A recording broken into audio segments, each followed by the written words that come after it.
किया गया है। इन दोनों बातों के बारे में पहले जो तमाम दर्शक हैं या फिर कहें कि जो अभ्यर्थी इंतज़ार कर रहे हैं, बताइए। सीटी जो प्रीलिमिनरी है उसका रिजल्ट जैसे ही हमने पब्लिक डोमेन में डाला था तो हमारे सामने कैंडिडेट की तरफ से बहुत सी त्रुटियां सामने आई कि आपने हमारा ये कैटेगरी गलत दिखाई हुई है या मेरा स्कोर गलत दिखाया हुआ है, मैंने नंबर विड्रॉल कर लिए थे, आपने नहीं किए। तो हमने उन सारे डॉक्यूमेंट की स्क्रूटनी की और हमने बहुत बड़ी मात्रा में यही पाया कि कैंडिडेट ने जो फार्म भरते टाइम असावधानी बरती थी, सावधानी नहीं बरती थी, तो उसकी गलतियों की वजह से ही उसका डाटा गलत था। उस गलत डाटे पे हम एग्ज़ाम नहीं ले सकते थे। तो हमने इस सारे डाटे को दुरुस्त किया है और लगभग 23,000 से ऊपर कैंडिडेट्स का ये डाटा दुरुस्त हो गया है, जो हमारा ये अपडेटेड डाटा या रिवाइज डाटा कह लीजिए, और आज हमने इसको पब्लिक डोमेन में डाल दिया है। जी। इसके अलावा आप ग्रुप सी की परीक्षा की स्क्रीनिंग टेस्ट जो है आपने शेड्यूल जारी किया है, किस तरीके का शेड्यूल रहेगा ग्रुप 56 और 57 के लिए? ग्रुप 56 का हमारा एग्ज़ाम 5 अगस्त को है मॉर्निंग में। 5 जिलों में है, हिसार, पानीपत, करनाल, कुरुक्षेत्र, पंचकुला, और इसी तरह 57 का 6 तारीख की मॉर्निंग में है। ये भी इन 5 जिलों में है और हमने इसके लिए कैंडिडेट को शॉर्ट लिस्टेड कर लिया है। अभी कुछ ही देर में हम शॉर्ट लिस्टेड की लिस्ट जो है वो अपनी वेबसाइट पे जारी कर रहे हैं। सर, कुछ तब्दीली भी आपने की है क्योंकि पहले 4 जिलों के अंदर ये जो टेस्ट है वो कराना था, अब आप 5 जिले बता रहे हैं।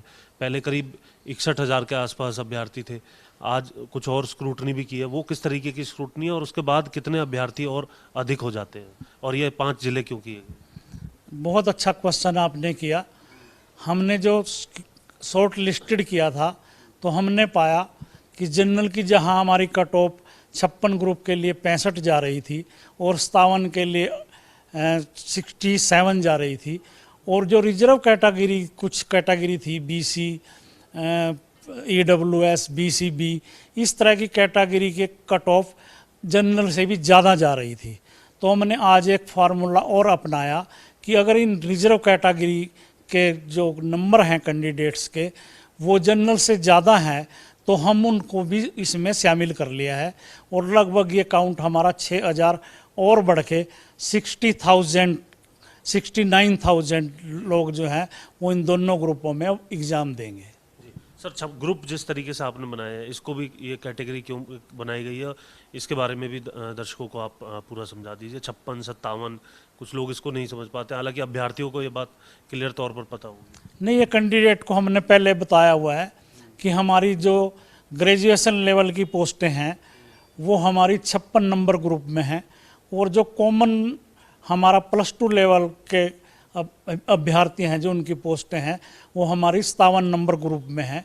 कैंडिडेट इस बारे में बिल्कुल क्लियर है और उसको दोनों ग्रुपों के सिलेबस भी हमने बताए हुए हैं लगभग 5-6 महीने पहले। CET क्वालिफाई को लेकर के बहुत से जो अभ्यर्थी हैं वो भी मांग कर रहे हैं, अब तो सियासत भी इस मांग को कर रही है। कैसे आप इस बात को पर अपना जवाब देंगे और किस तरह कितना वाजिब मानते हैं इस मांग को?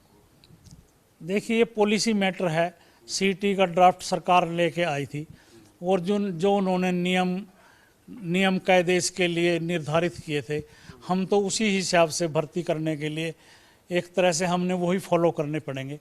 ये पॉलिसी मैटर है, सीटी का क्या होना चाहिए क्या नहीं होना चाहिए, सरकार के सामने जो विरोध हो रहा है उसका जवाब वो किस तरह से दे, ये सरकार के लेवल का काम है।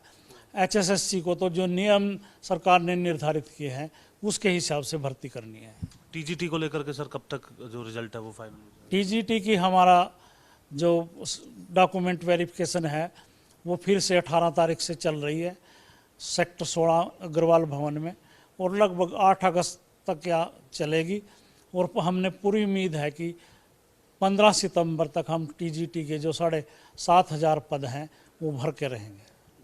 सर, ये परीक्षा कब तक हो जाएगी? कभी कई अभ्यर्थी तो इस तरीके की बात भी या फिर कमेंट भी कर रहे होते हैं जो हमें देख रहे होते हैं कि बार बार तारीखें बदल दी जाती हैं, और जब तारीखें बदलती है कई का ये कहना है कि हम ओवर एज हो जाते हैं, कई का कहना है हमारी तैयारी जो है वो ख़राब होती है अगर इस तरीके से बार बार स्थगित की जाती है परीक्षा। तो इस बार आप परीक्षा करा देंगे?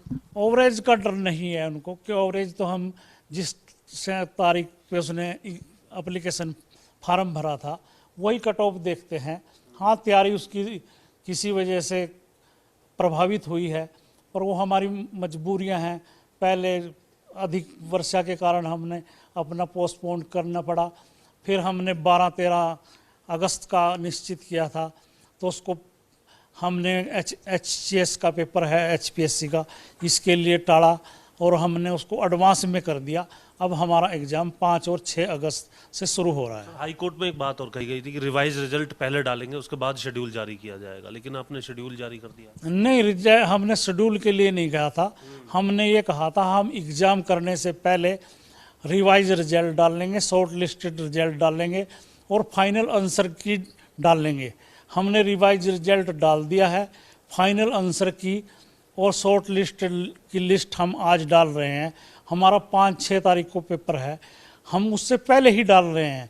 यही हमने हाई कोर्ट में कहा था कि एग्ज़ाम लेने से पहले ये चारों चीज़ें हम पब्लिक डोमेन में डाल लेंगे। सर, कांस्टेबल की जो भर्ती है जो पुरानी, उसको लेकर के क्या अभी स्टेटस है? वो तो कोर्ट में जजमेंट जो है वो रिजर्व रखी हुई है और मुझे उम्मीद है कि इस हफ्ते या अगले हफ्ते में वो जजमेंट जो रिजर्व रखी हुई है उसकी वो घोषित हो जाएगी। इसके साथ साथ अगर हम बात करें अभी जो ग्रुप डी की जो परीक्षा है उसको लेकर के क्या शेड्यूल रहेगा? ग्रुप डी का हमने सितंबर में तय किया है और NTA से डेट मांगी है कि उन दिनों हमारे CT मेंस के भी एग्ज़ाम चल रहे होंगे। कम से कम हमारे को जो डी की भर्ती आप करेंगे 2 दिनों में 4 शिफ्टों में, तो उसकी डेट बता दें तो 1-2 दिन में NTA हमारे से मीटिंग करके ये तारीखें जो है वो निश्चित करने वाली है। ये 4 गुना का शेड्यूल तैयार हो गया है सर, जो कही जा रही थी, जो हालांकि